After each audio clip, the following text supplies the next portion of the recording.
Recording in progress. Good afternoon, everyone. My name is Nishant Singh, and I welcome you all to the Quarter 3 FY2026 earnings call of Narayana Hrudayalaya Limited.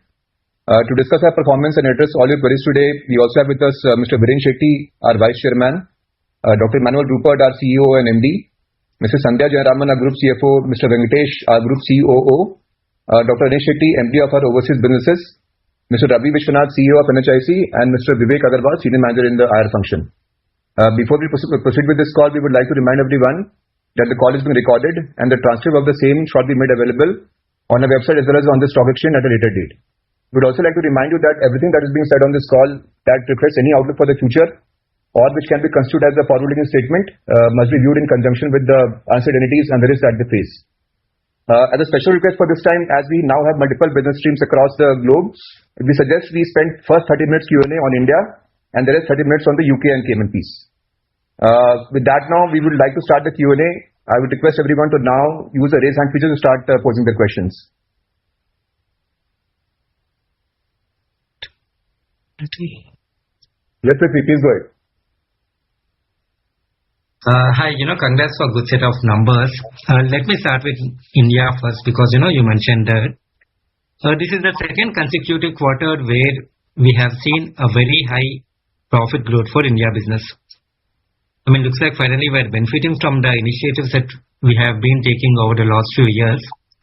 The margin expansion that we saw in India business over the last 2 quarters, which is almost 150 to 100 basis points on YOY basis, do we expect the same trend to continue for a few more quarters? You think still there are levers for margin expansion in India business? I'll take this. We've been putting a lot of efforts over the last couple of years on our transformation programs, our payer mix optimization initiatives.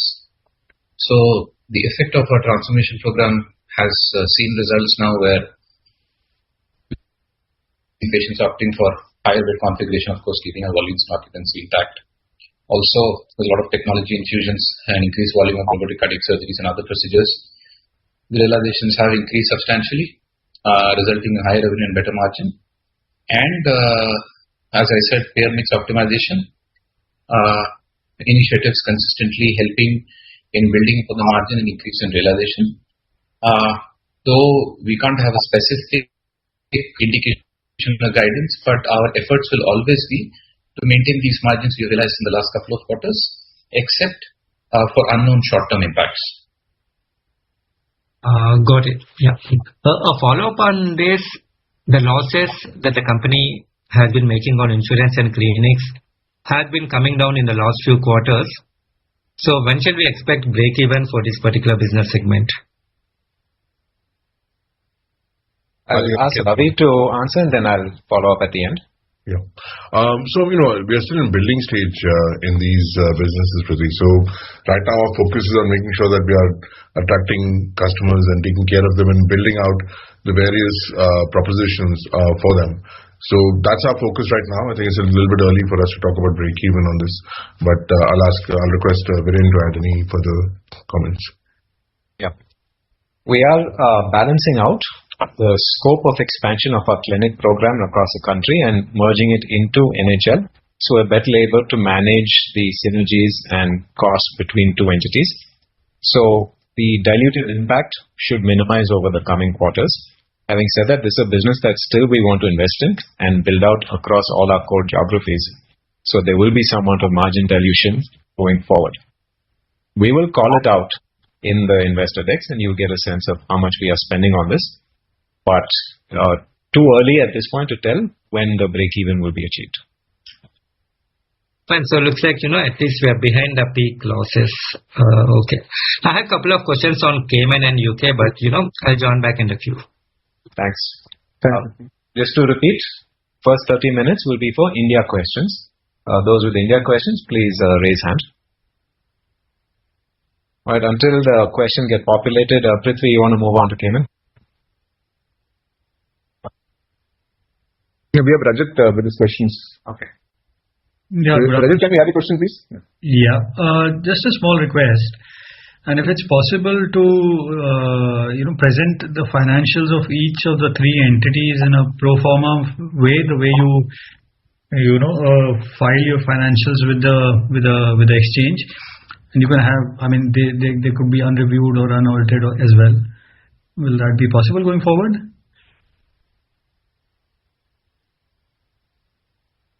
We are presenting relevant information in different segments. I think this is the model we're supposed to continue with. However, if you have any specific questions on how to understand the numbers from our investor deck, you can set up time with our IR team and they'll be very happy to help you construct your entity-wise P&L. All right. Thanks a lot. And just a quick question on an announcement that was made some time back on setting up a subsidiary to look after some initiatives in North. I think you announced a subsidiary being set up for the specific purpose. Am I right? Yeah. Could you elaborate on that? What are we looking at? You've been present in North for quite a long time. Is there anything specific that you're looking at? Nothing that we can disclose as of now, but the North is an area of interest for us, and it's something that we're looking to see what we can do there. Okay, thank you. Thanks, Rajat. Nitin, can we have your question, please? Hi, thanks for taking my question. This quarter we've had a pretty strong growth in the Bangalore cluster. So anything which sort of stands out in terms of what has gone differently in Bangalore this quarter? I would request Venkatesh to take this up. Yeah.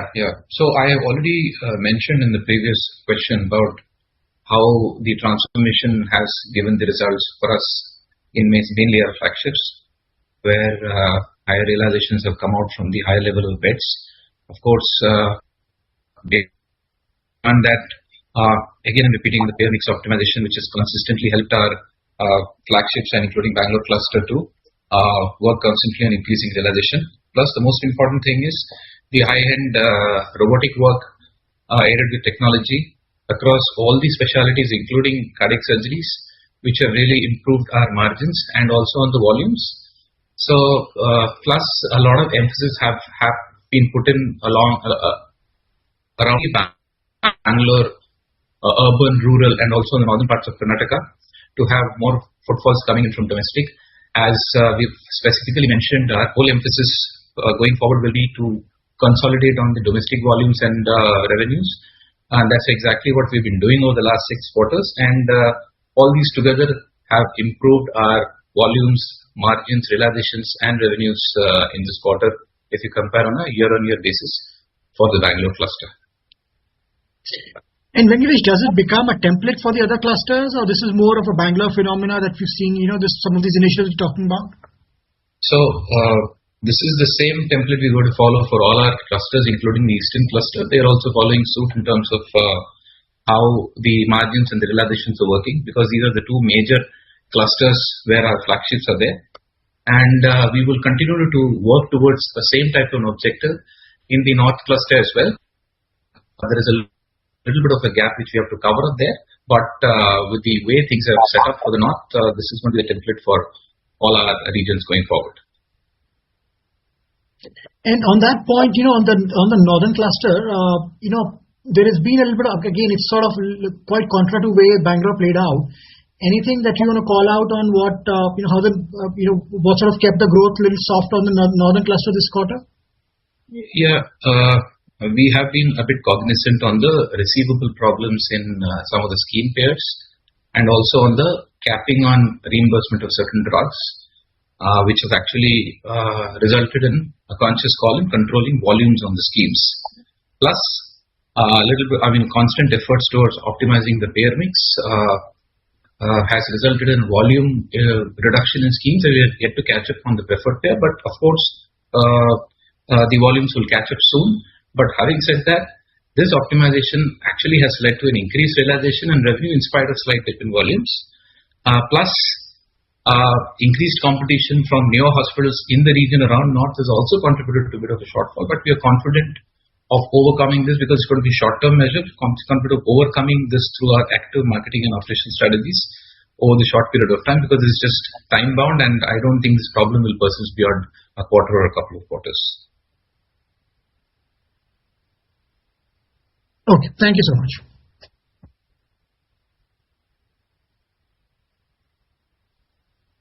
Can we have the next question, please? Nishant, someone, Alankar has his hand up. Alankar, yes, please go ahead with the question. Hi, good afternoon, everyone. One question on Bangalore and contrasting it with some of the other clusters. So, firstly, you spoke about following the same template in the other clusters. Now, if I look at the ARPP in Bangalore, it's significantly higher than other clusters, including Kolkata, as well as the two hospitals in Delhi and Gurgaon.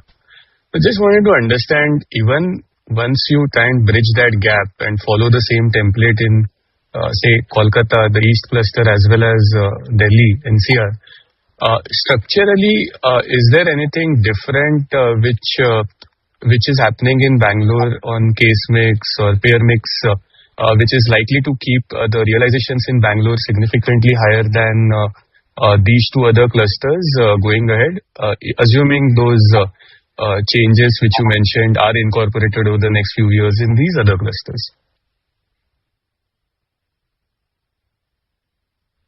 Yeah. Dr. Rupert will answer this one.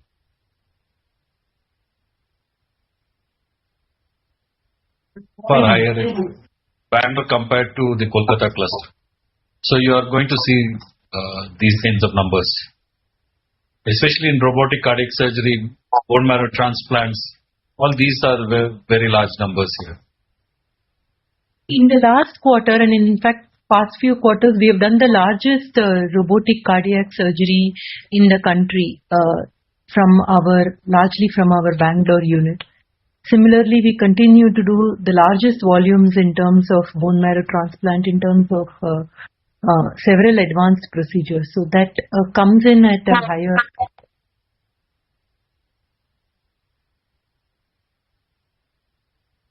Yeah. Hello, can you hear me? Yes. Okay. Okay. So my question was not specifically for the third quarter, but yeah, I mean structurally also, I think some of the points which you mentioned are fine. Okay. The second question was, if I just look at Bombay, the Mumbai hospital, you had spoken about trying multi-speciality there or adult multi-speciality there earlier. Any update on those plans? Yeah, we're still working with the trustees and the charity commission on getting the licensing shifted. Okay, by broadly, when can we expect any progress there, Viren? We don't have a timeline on this, as with all. Okay, fair enough. That's it from my side. Thank you. Thanks, Alankar. Can we have the next question, please?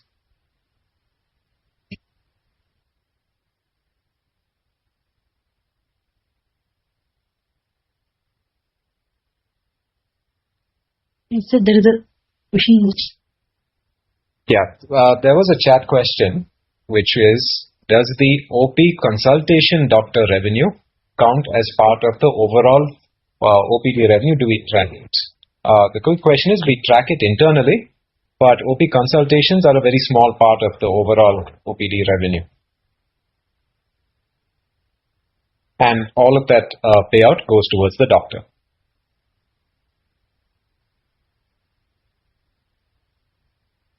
If we have no other questions on India, we'll probably move to Cayman. So could you anyone raise their hands for questions on Cayman for Q3? We have a question from Damayanti. Damayanti, please go ahead. Hi, thank you for the opportunity. I just have one question on your India business regarding the competition scenario in Bangalore market. So we are seeing a couple of competitors expanding their presence there. So from your perspective, how do you see this dynamics to play out for your business? Thank you. There is enhanced competition. A lot of new hospitals are coming up in Sarjapur area and in North Bangalore. We currently don't have hospitals there, so it's not easy for us to comment on the impact it has. But just broadly, if you were saying that Bangalore is a large market, it is well served. More hospitals would serve the community even more. There may be a lag between any new hospital that comes up and the time it would take to break even, and the business practices that have to be followed to fill up those beds. We would say, like all competition, has definite short-term impact in terms of enhanced cost and time to break even, but long-term it evens out because still all the organized corporate hospitals put together are barely able to service the true demand that exists. But the lag exists because not everyone gets treated for the procedure that they require. Not everyone is aware that they may be suffering from underlying chronic or any sort of life-threatening condition. Sure. And in your flagship hospital, the majority of volume will be the local population volume, or you see mostly the outstations for high-end procedures, etc.? Most of the business we get comes from within a 15-kilometer radius. Even the high-end transplant, bone marrow surgeries, etc., that is within this 15-kilometer catchment? That's two different questions. So bone marrow transplant, yes, that comes from across the country. So that will have a very high representation from Eastern India. But for very high-end cardiac procedures, they are more represented by people traveling locally. Okay, thank you. There's some question in the chat. All right. How do you see the oncology share and revenue mix going forward? The oncology started from a very, very low base to becoming a second highest specialty. It is the fastest growing department. We believe going forward, oncology and cardiac will account for more than half of our revenue going forward. But as to what a percentage share it will constitute going forward, it will be hard for us because with the newer hospitals, the case mix may skew slightly differently. So cardiac at a third will continue to remain our largest department, and oncology could go up possibly another 20% depending on the years going forward. Question is on the vision objective put in Narayana. What do you want to be in the next 5 years? We will take that last. RPOB in oncology, we don't break out department-wise RPOB.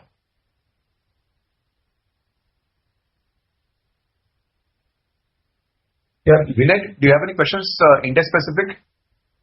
Yeah, just wanted to know your gross written premium has really gone up quite significantly this quarter. Is there any, how many new policies have we done, or what exactly has led to this expansion? Should I take that, Vinay? Yeah, Ravi, please. Yeah, it's a combination of things. Our retail business is where we started. That's the productivity there and the acceptance of that in the market has been increasing. As we told you last time, we've also started offering business in outside of Bangalore. So we've got Kolkata and Raipur and Mysore also available. We've also entered the SME market, where we are looking at small and medium enterprises and providing them with an integrated approach for not just hospitalization but also comprehensive care, which also includes outpatient care, consultation, medicines, etc. And that's been appreciated quite well by our customers. Those are some of the things that have been driving our performance this quarter, and we continue to work hard to keep that trajectory going. Any numbers that you could share if you have plans for F27 in insurance? We're working through those things now. But we continue to be optimistic about the pace of growth in insurance, and we think there's quite a large market for it, especially for an integrated approach which combines hospitalization and primary care at our clinics as well as at our hospitals. We think that's a proposition that is unique and B, that is relevant and resonating with the market. So we're quite excited about the future growth. We're not ready to comment right now on next year's numbers. Okay, you are now looking at delinking it from the NHIC. So therefore, going forward, NHIL will be reported as independent of the business of the care, correct? Yes, correct. The insurance business, even otherwise, we are reporting out separately only in our investor day. And integrated care, we are reporting separately. Integrated care will merge into NHL. The insurance business will continue to report out separately. Would we get some color on the profitability of that business, the insurance business, or is it too early to comment on that? Yeah, we have given the integrated care losses. At the moment, we are giving that out as part of our investor deck. We will report, once the merger happens, we will report out the profitability of the insurance business separately. Okay, thank you very much. Thanks. It's not very substantial right now. So yeah, I understand that. Yeah, that is understood. Yeah, thanks a lot.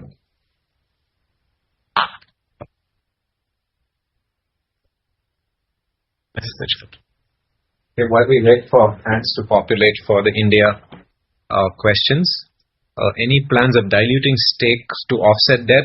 No. Our view on Gurgaon Delhi Hospital profitability aspects and ability to fill the beds from a competition viewpoint, giving multiple large players are expanding already and have an existing presence. That has been our biggest challenge. Gurgaon, there are much larger hospitals that our existing Gurgaon hospital has had to after acquisition as well as patients coming in.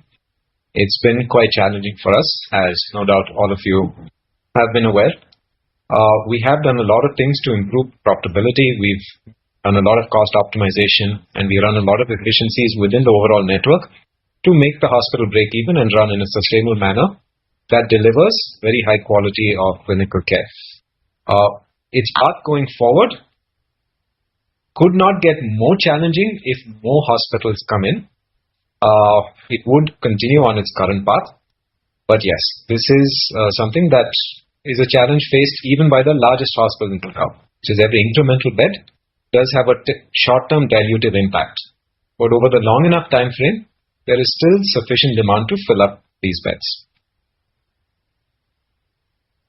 There was a question on reason for such a high increase in salaries and doctor fees.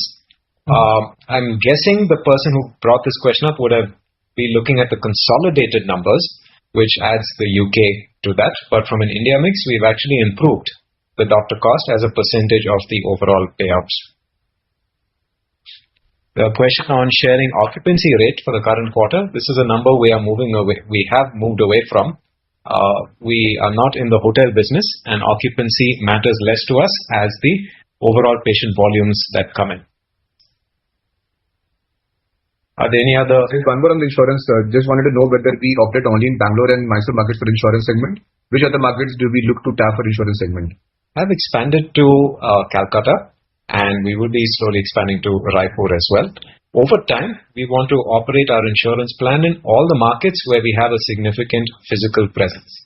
But we will be opening it up phase-wise. Question is, are we looking at growing the pharmacy business? The pharmacy is an integral part of the NHIC clinics. So pharmacy as a proportion of business within NHIC is quite high, and that's how we will be growing it. Would not be running a standalone pharmacy business in a big way.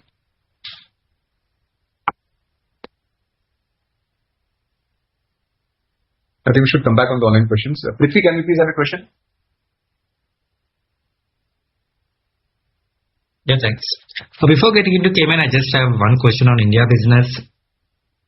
Given that you mentioned you will implement the similar template even in Calcutta cluster, how many years it will take for Calcutta cluster ARPP to reach closer to Bangalore?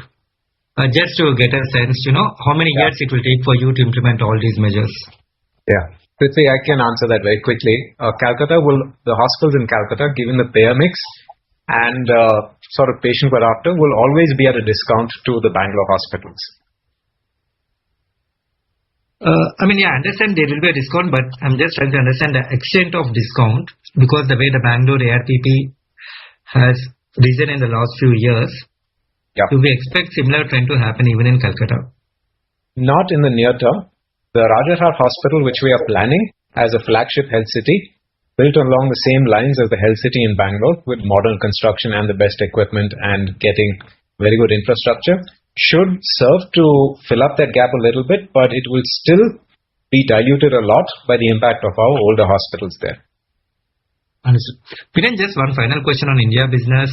You think before the new hospitals get commissioned, can you sustain this double-digit revenue growth momentum? Or you think the growth might moderate by FY29 before you commission a new hospital? The like-to-like hospital growth, we believe definitely should be able to sustain. There will be quarterly variations, barring any kind of major adverse events. Say, for example, should a hospital poach an entire clinical department or anything of that nature, there's no reason that the same hospital growth should not be sustainable till the new hospitals come online. Okay, thanks. Can I move to Cayman now? Just a couple of more questions on the chat, Prithvi, and then we can start the Cayman and UPPs. Yeah. So there's a very quick question on 1,000 crore capex to be funded. It will be internal accruals and debt. The number is actually closer to 3,000, but the answer is still the same. Any other chat question? One more on the expansion plan. What's the question? Was there? All right. Sure. Prithvi, we move on to Cayman. Anish, on the Cayman revenue, especially for the hospitals, right now we are at $45 million. I know occupancy is not a right metric to look at it, but can you give some data or some number that will help us to understand how are we with respect to the percentage of full potential for Cayman hospital business? So there are two aspects to that, Prithvi. One is the local market, one is the international market. The international market, obviously, we have no way of quantifying how big it is. We just know the progress we are making. Locally in Cayman, we know that the government hospital is still larger than us in terms of revenue. So, of course, there are certain structural reasons for that. They have an exclusive right over the entire payer class that we don't have. There is another private hospital that also does well. So we know that there is room to grow. Bit tricky to put an exact number to it, but there is still market share to be had. Got it. And on the insurance side, despite having higher revenue for Cayman Insurance this quarter, we saw even losses widening on sequential basis. What explains that? And also, I think last quarter or a quarter back, you mentioned by Q4 or Q1, you might reach break-even for the Cayman Insurance. Will you just update on that? Sure. I think even when we spoke last quarter, like we said, it is quite challenging to have a quarter-on-quarter predictability in insurance loss ratio. There will be large claims and things like that. There will be quite a bit of volatility. If we take a rolling a couple of quarters, that should give a better picture. Having said that, up until now, our focus has been on aggressively expanding the size of the book, which we have been successfully able to do. Or from the coming quarter onwards, the focus will be more on improving our underwriting performance and improving the underlying processes as well as the clinical decision making better. But we achieved where we wanted to get fairly quickly, ahead of schedule in terms of the size of the book that we have. We have most of the marquee clients. Now the focus will be on optimizing the book that we do have. Is it possible to give market share number for the insurance business? It's actually publicly available on the Monetary Authority website. One can derive it with a lag of a few quarters because it's not up to date. So even we wouldn't have the most up to date figures, but with a couple of quarters lag, one can understand the size of the market. Okay, fine. We'll take from that. Thanks. I have one more question on UK. I'll join back in the queue.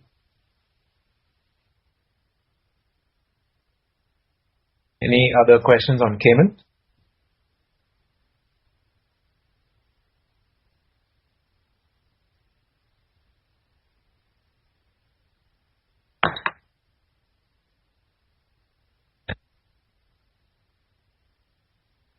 We can move on, Viren.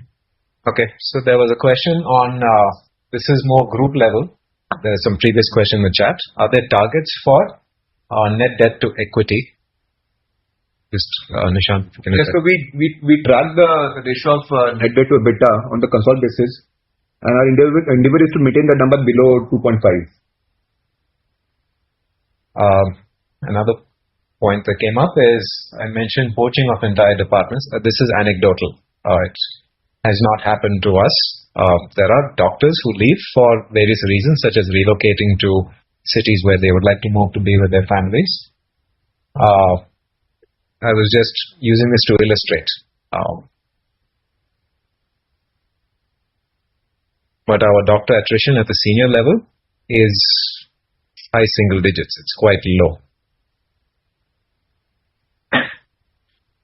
Okay, this question has come up. Vision, objective, goal in Narayana. What do you want to be in the next 5 years and where you'd like to be? The vision is, as Dr. Shetty had always defined for us, which is building a world-class healthcare institution that provides accessible, affordable care for everyone who comes in. The objectives are to build a healthcare institution that's able to deliver on that. The goals are how we achieve those objectives. The goals used to be bed-driven, which is chasing after having the largest presence and the largest number of beds all over the country. We found out that using that as a route to getting to our objective was diluting it a lot, because we entered into markets where we had very little presence and recognition, and we were not able to execute well. As of today, what we are working on is consolidating our presence in our core markets, starting with Bangalore and Delhi, and from there, the other markets where we have success, such as Raipur, Ahmedabad, Jaipur, Delhi, Bombay, etc. We are growing there with a combination of hospitals, clinics, and insurance. And we will also be offering our integrated care offerings to patients so that we can offer healthcare services to them throughout the year, rather than them coming in for cancer and cardiac services.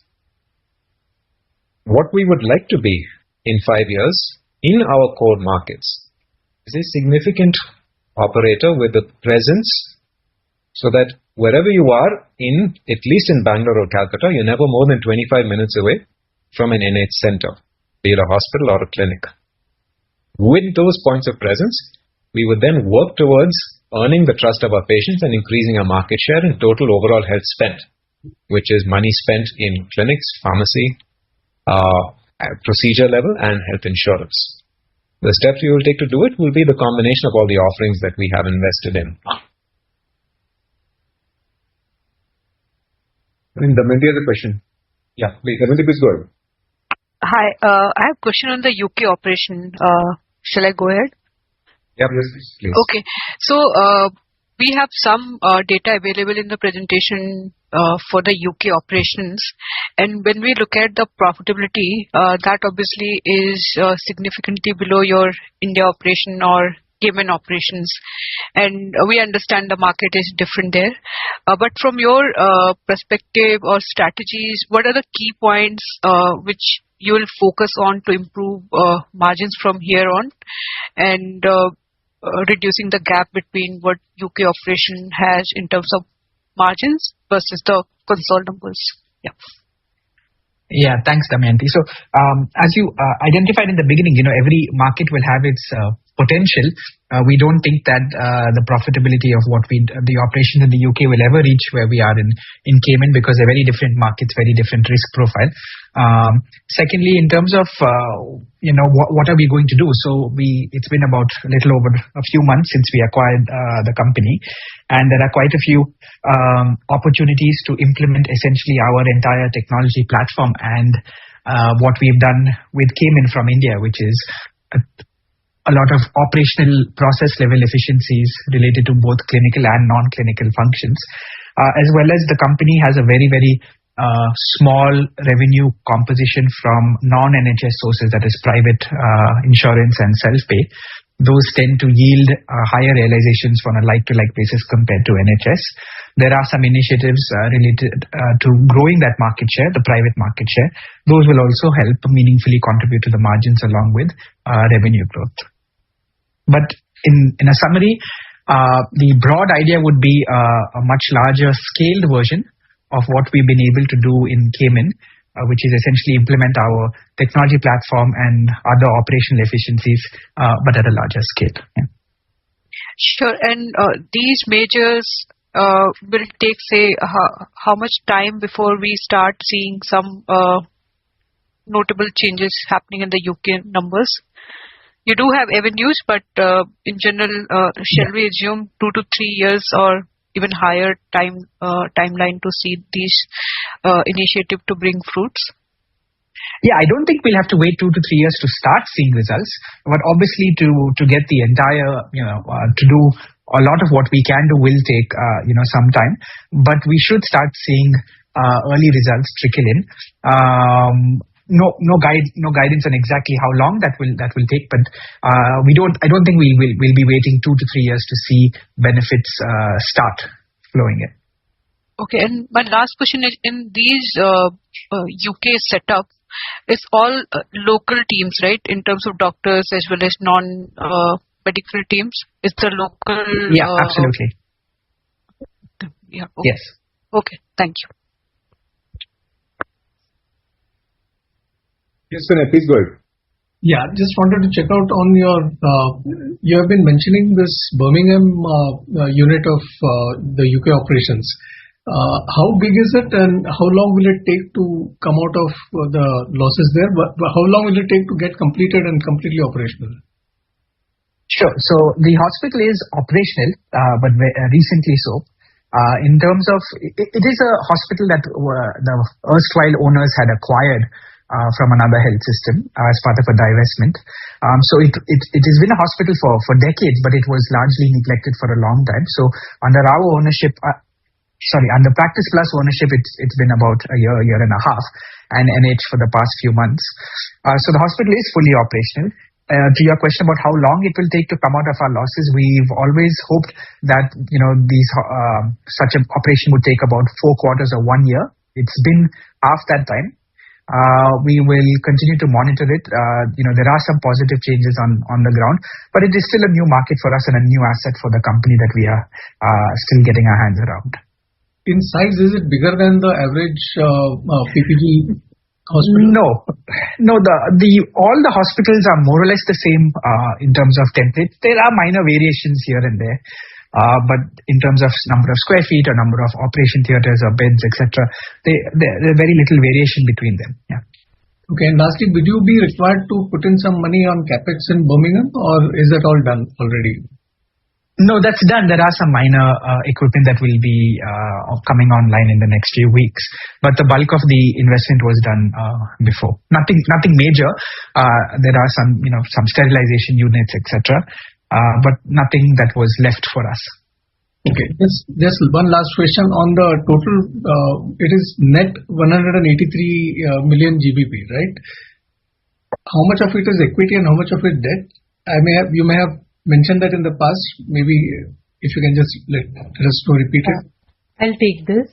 We have taken a debt 150 million on this. I also want to take another question here, which is on the repayment of the debt. We have a 2 + 5 years repayment schedule, over the period of which we aspire to repay this debt. So it is 33 million equity and 150 million debt, is it? We had put in 45 million equity because there were also deal costs which we had to spend on. So 150 million debt and 45 million equity is what we have put in. Fair. But what we paid was 183 net, after netting of the cash which was there in the entity. Yeah. Thank you. Prithvi, do you have any follow-on questions on UK? I just have one question. Anish, this is again on UK. Setting it would have been a couple of months for you taking over the business. Are there any shocks that you're facing because it's a new geography, etc., or is it fairly, or relatively easy for you to implement whatever you wanted to implement there? It's still too early to say, Prithvi. So fortunately, no bad shocks. But it's been about 3 months. We have a good idea of essentially, we've scoped out a lot of the process changes we're going to be making, a lot of the digital applications and the rollout of certain transformations that we're going to be doing. In terms of how hard it is to roll these out, we'll know in a few quarters. But so far, we're fairly optimistic. I don't think there's any negative surprise, thankfully, yet. And you think there are many low-hanging fruits for you to implement in the first few quarters? We definitely will get started. There are obviously, some initiatives that are easier than others, some that will be quicker, some that will take a longer time. But I think, in a few quarters, we will get a better sense of the timelines as well as, a better quantification of these things. We have a broad sense of where we're going, and internally, obviously we do have a roadmap for what we'll do when we expect these synergies to start kicking in, but nothing to share as of now. Okay. Thanks, Anish. All the best. Thank you.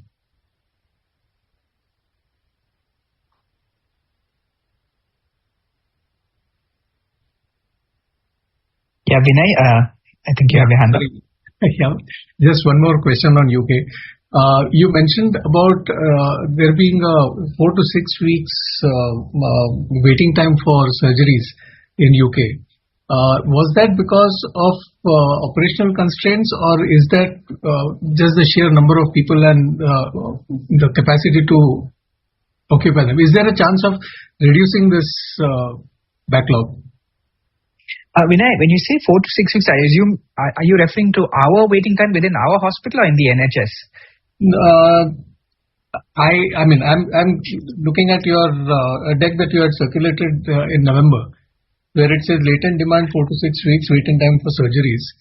So I was just trying to see how quickly can we increase our EBITDA there. So is that one of the options to go about?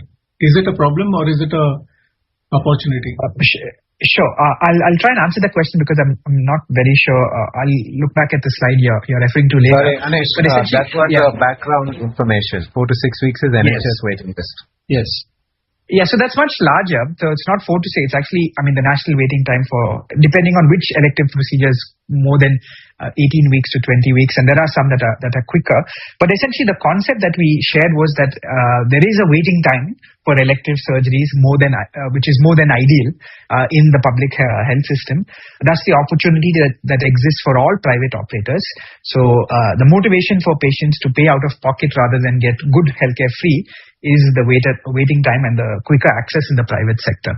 So this is something that all private operators are looking to capitalize on, and this is particularly related to certain procedures such as joint replacements, cataract, other orthopedic procedures, general surgery, etc. Okay. So it makes sense to keep with that long waiting list. Oh, no, it's not up to us. That's the restriction that the government, the public NHS trust hospitals have with regards to their resources available. And that's been a multi-decade problem, and it doesn't appear that it's going to go away anytime soon. Okay, thanks a lot. Rajit, do you have any questions? Yes, on the UK financials, just wanted a few clarifications on the numbers. So the depreciation for UK as per the slide 14 comes to around 40 crores. Now the balance sheet or the annual report of Practice Plus gives a very different number. So how do we understand this, and is this the number which we should take going forward as well? 40 crores for 2 months kind of a number? Yes, you should take this number going forward. So the Practice Plus balance sheet was 3 legal entities which were there, and this is now after the carve out. There is also most of the depreciation is also coming from the leases, and as we consolidated, there was a re-accounting that we do with the statutory auditors in terms of some of the lease charges. So that's why you're seeing a slight, it's not a very material deviation from the number. So this number you can take going forward. I would just recommend that you wait for Q4 where we get the full effect of all the numbers in our P&L. I think that's a good Q4 or Q2 of Practice Plus. That will be a good representative of a full quarter number for us. Okay, understood. Okay, so similar would be the case for interest cost as well, I guess. Yes, interest cost has gone up because we have borrowed. Right. No, that entire borrowing has come on the, and I think we've given a small schedule on that for clarity. Yeah, that's fine. And just a subjective question on the doctor's expenses and other employee expenses compared to the rest of your, ex-UK. UK obviously has these expenses as much higher expenses, percentage of sales. So is there anything which can be done or which you think can be done to bring them lower by any margin? You would see our doctor costs, doctor and employee costs, whether you take it year on year versus last quarter, or you take it quarter on quarter. Quarter on quarter is almost flat. Slight increase is there mainly because of the lower revenue in quarter 3, and it has improved year on year. No, what I meant is as a percentage of sales, it's much higher compared to ex-UK. Including UK is also. Right. Including UK will be higher, yes, because UK or doctor cost profile is very different. I think for India, you could look at the India slide where we call out the doctor costs separately. There is a table that we give. Which is fine. So my question is, do you think that these expenses in UK can be brought down to a certain extent? Oh, in UK, okay. I'll let Anish. Okay. Yeah, no, Rajat. So, essentially, anything we do around improving the payer profile will lead to a reduction in the doctor cost as a percentage of revenue. And of course, any other savings we have with regards to clinical efficiency would also help. That is definitely in the bucket of what we are targeting, but it's more a mid to long term ambition. Okay. And other employee expenses as well will be similar. Other employees, there is definitely much more scope. To put it in perspective, compared to peers, the doctor cost as a percentage of revenue is by far the lowest compared to peers. But in the non-doctor bucket, there are a lot of operational efficiencies as our software is implemented that we hope to realize. Okay. Thank you. Thanks a lot. Should we take some questions from the chat, Nishant? Yeah. Anish, on UK hospitals, the expected timelines around payer mix improvements away from NHS. Yeah, I'll read these two and answer them as we go. Again, that's an ongoing. Directionally, we obviously want to improve the private payer mix. No expected timelines and to quantify that, but hopefully in one direction, which is upwards. The next question is, in over 5 years, would NH significantly scale up international presence, blah, blah, blah. Are you open for another international acquisition opportunity? Definitely not for the foreseeable future. I think we have our hands full with this large operation in the UK and what we already have happening in Cayman. And as we've said several times before, the right of first refusal, so to say, for our capital will always be at home country in India, where we are most familiar and where we have the most opportunities to grow and where we are deploying the bulk of our capital presently and over the next 5 years as well. The next question is, from an ROC perspective, why UK? Isn't this a ROC dilutive move in case there is a cap on profitability compared to your Indian operation, as NHS share can't reduce substantially? The entire private sector compared to the NHS is a very, very, very tiny percentage of the market, far lower than it is in surrounding European countries or other first world countries as well. Our thesis wasn't counting on the NHS share reducing materially. There is far more than enough to go around for the size of where Practice Plus fits in the private market hierarchy as well. And even a tiny shift from the massive elephant that is the NHS has very, very significant positive ramifications for all private players. So we aren't counting on any drastic moves in the NHS market share. The next question is, for adjusted EBITDA numbers for UK, should we look at post IFRS or pre-IFRS as the one that gets into the console EBITDA in NH books? Sandhya, Anish, I can take that. Yeah, correct, Anish. It will be post IFRS only. The reason we are calling out pre-IFRS, at least for some time we will call out, is because it's a substantial number, the lease charges. So just to give that transparency, we are calling it out separately. There's a question, Anish, on revenue seasonality of UK hospitals across each quarter. Yeah, no, not much seasonality because ours is elective work. There is seasonality depending on contracting with the NHS trust, but that's subjective for each location and each hospital, because the work we do is different from India. We're not a full spectrum hospital. We only do elective secondary care surgeries. So there isn't much seasonality here. The variation quarter on quarter would depend on contracting relationships with the trust. Okay, the next one. Could you, early observations on how the disease burden there differs from India across key specialties, evolving UK demographics, age, migration, etc. No, I don't think this is the correct way to think about it, because our UK hospitals and all private hospitals in the UK are not general, tertiary or secondary care hospitals like you see in India. The NHS is the primary place where people would go to for what this question seems to be asking about. Private sector providers only do a very narrow spectrum of elective cold surgeries. So we don't have any specific insights about the question that the gentleman is asking. The next one, we mentioned last quarter that the UK acquisition is expected to be EPS neutral to slightly positive even in the near term. Based on the disclosed pro forma financials after the interest and amortization costs, it seems that we will have losses for full year.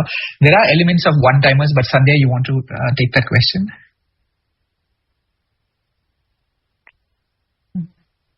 The question is on EPS neutrality. Yeah, so this quarter has been slightly distorted because we had the one-timer of the deal cost also coming into the UK P&L.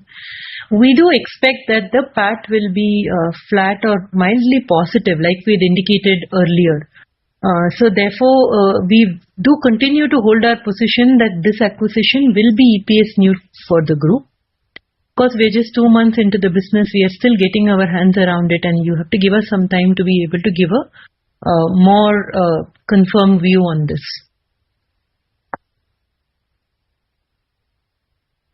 I think Vinay, do you have your hand is up? Sorry. No. You have answered my question. Thanks a lot. Okay, thank you.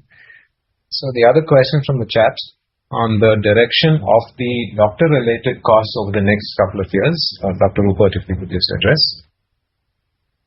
It is on track. We don't see a major change in what is happening.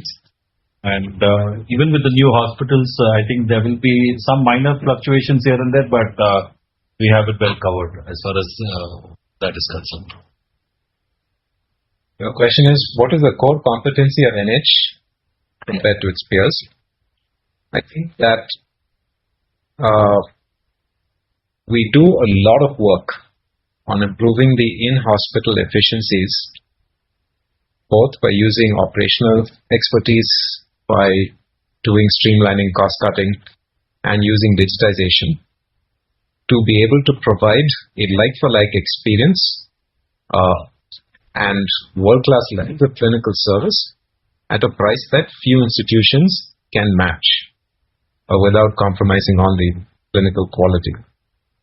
That it's not core competence. Every hospital is supposed to do that, but we'd like to believe that we do it far better than most. And how it manifests itself is in the almost close to what the industry is able to get on the India levels of EBITDA at a realization that average realization that is far lower. The expansion plans, that's another question from the chat for India, are, as we had mentioned earlier, it's in the slide in the investor presentation. The core focus is in Bangalore and Calcutta. That's where the bulk of our spend is going to be. There is some expansion happening in Raipur as well, with an expansion to the existing hospital. And we will be adding a lot of medical equipment next year. We plan for 4 Da Vinci robots so that all our hospitals become robotic surgery equipped. We'll be adding a lot more oncology services in all the hospitals. So these are minor investments. Anish, how does PPG compare on average revenue per patient compared with peers in the UK? Yeah, so private payers in the UK have anywhere from 30 to 50-60% of NHS work, whereas we are almost 90% or more NHS work. So on an average revenue per patient, those numbers would be quite different given the payer mix change. The next question is around what kind of PAT growth should we expect in next financial year? Sanjay can take it, but we usually don't give guidance. Yeah, I think we have given a reasonable view of where we're looking at India. Cayman, India will grow. Cayman will sustain. And UK, we are looking to grow. So that gives you a direction of where our EBITDA is headed. PAT will follow the same direction. We will have interest costs coming on, and we have given our capex plan for India. There is no significant capex in Cayman that we anticipate. And UK, it will be largely the borrowing costs that we will service for the acquisition. So this will give you a fair idea of how you could calculate our PAT for the next financial year. Gaurav has his hands up. Sorry, go ahead, Nishant. No, we can come back on the chat questions. We'll take Gaurav's question first. Yeah, Gaurav, please go ahead. Yeah, hi. Thank you and good evening. So firstly on Practice Plus's margins, if I recall correctly, this business was at a EBITDA margin of 12% ex of the Birmingham asset. And this quarter we've done close to 10%. So anything that's changed in the business post-acquisition where costs have gone up? And do we expect this 10% to stay here or improve again back to 12% going forward? The business was always in that 8.5% to 9% range, and it continues to be in that range. Over a period of time, Birmingham losses will come down. It has come down also. It will come down further as well. And as far as the base core business is concerned, I think it's just too early for us. We're still getting a handle of the business. So we'll need some time to comment on it. But broadly, we have not seen any dilution in the performance in the 2 months that we have seen or we have taken over the business. If the number was from the Practice Plus disclosures, just know that it accounts for 3 separate businesses with corporate costs allocated across 3 different business units. So there would be a distortion. Once you separate out only the hospital, then we are fully responsible for that. Yeah, we had done that, but you're saying that 8.5-9% is the normalized EBITDA ex of Birmingham for now, that this business. That was always what it was, Gaurav. I'm actually not sure where you got the. Yeah. Got it. And you've taken 115 million pounds of debt, and if you've spelled out the interest costs, if I back calculated the cost of debt, is it 4.5%? Is that assumption correct? Is the cost of debt for us at 4.5%? It's not a number that we've kind of made available public, but broadly we have taken SOFR plus 200 bips is the broad range we have taken. Obviously, there are a lot of plus minus in that number, and that's the reason you're not able to see it clearly. But it's 200 bips plus SOFR. Okay, got it. Yeah. Sonia plus 200, yeah. And what was the 2 plus 5? If you can just help me understand that 2 plus 5 a little better in terms of. We have a 2-year of moratorium in which we are only servicing the interest for the debt, and then we have a principal and interest servicing for the next 5 years. And is that equally over the next 5 years, or is it again skewed towards the end of the 5 years? It is equally over the next 5 years. After the first 2 years is finished. Got it. Separately on your joint venture where you're looking at healthcare centers for the treatment of cancer patients and specifically provide chemo services. which geographies would that be, and how many centers you plan to come through with this JV? Any color on this? This is an investment we made in Everhope Oncology. Their focus areas are creating chemo centers in Delhi. The first center has come up in Gurgaon. They're scouting for more partners to open up more centers with. The next investment they made is in SSO Oncology, Surgical Service Oncology in Mumbai. And they have 3 centers and they're looking to expand more. So any investment that we've earmarked, for this particular venture over the next 3 years? No, we've just made the investment. The rest we'll take a call once we see the trajectory of the existing business and how they're able to scale. Perfect. Thank you. All the best. Thanks. Srinath, if we can go to your question, please. Yeah. Sir, in Bangalore market, as you see in the presentation, there are, for the next 4 years, you are doing a additional bed of around 900 beds. Also, if you see other peers, listed peers, they are also doing aggressive capex towards the Bangalore market. Do you think there would be enough room for growth in this market? Yes.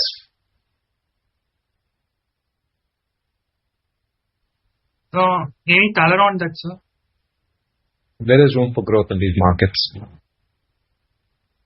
Okay, Ron. There was a question in the chat on the ROCE dilution impact because of UK. What we'd like to say is that initially, because of the size and scale, I think we are seeing the dilution, but A, it's a leveraged buyout, B, it's a asset-light model. So we do believe that the UK acquisition will deliver reasonably strong ROCEs for us. Our current ROCE is very high because of the assets in India coming up, long back, and therefore the cost of acquisition is lower. There is a normalization that is happening on ROCE at the excluding UK also at a group level. We will still be healthy.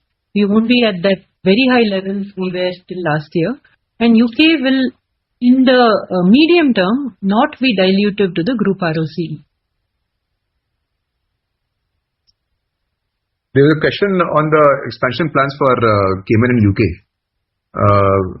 Over 5 years, would NH significantly scale up international presence based on Cayman UK experience or remain Nishant? Yeah, we answered that. Nishant, happy to.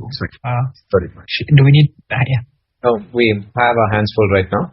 Until we are able to improve the performance of the UK, there is no scope for us to expand internationally. In India, we've already spelled out what our expansion plans are.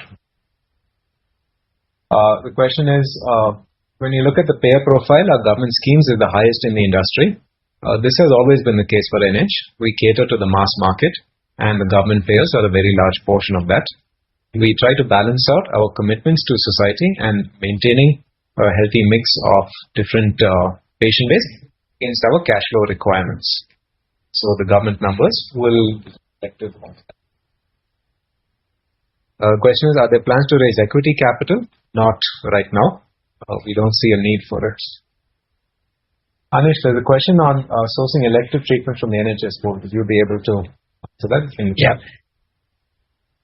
When you refer to sourcing elective treatments, could you clarify the types of disease and procedure involved? So, for the most part, they are orthopedics would be joint replacement, arthroscopy, some amount of general surgery, gastroenterology, and ophthalmology as well. So, this is the bulk of what we source from the NHS pool, which is elective secondary care surgeries. That's also the answer to the treatment mix. The last part of the question, are you primarily focusing on building cardiology in the UK, or are you opening to scaling other specialties as well? We will not be starting cardiology services immediately. There are very, very few private cardiology services in the country, and especially outside of London. So this isn't a first step forward. There are diversification and enhancements of the existing specialties that we will be doing, such as getting into back and spine surgery, more complex orthopedics, etc. So those would be the first topics we'll be taking up. The first new services we'll be starting with.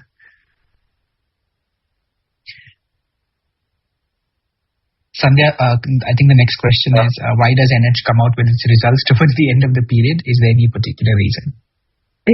Yeah, so I think this is something that we'll have to work on. This quarter especially was because we had to go through the consolidation with UK and we are still getting the systems in place. But even otherwise in general, I think we come out a little late in terms of how we are able to release our results. This is work in progress for us, and Vinay, we take your feedback and we'll work on this. The next question on the chat was on India business. What is the impact of the increase in CGHS rates? I think we had given this number last quarter. Nishant, do you recall what the impact of enhanced CGHS rates would be?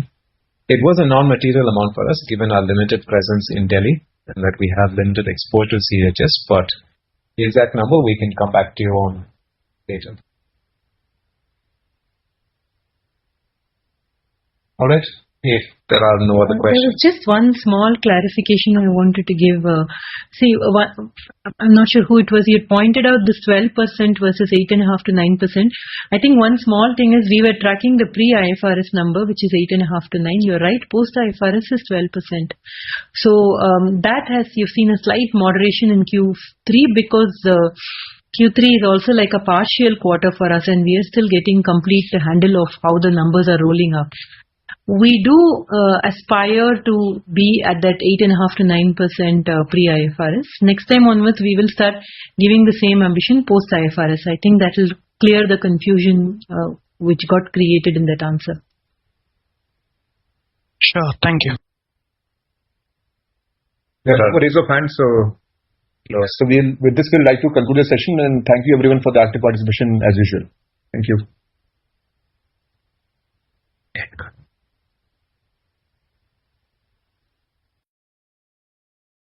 If you found this video helpful, please like, share and subscribe to Concall India for latest upcoming Concall.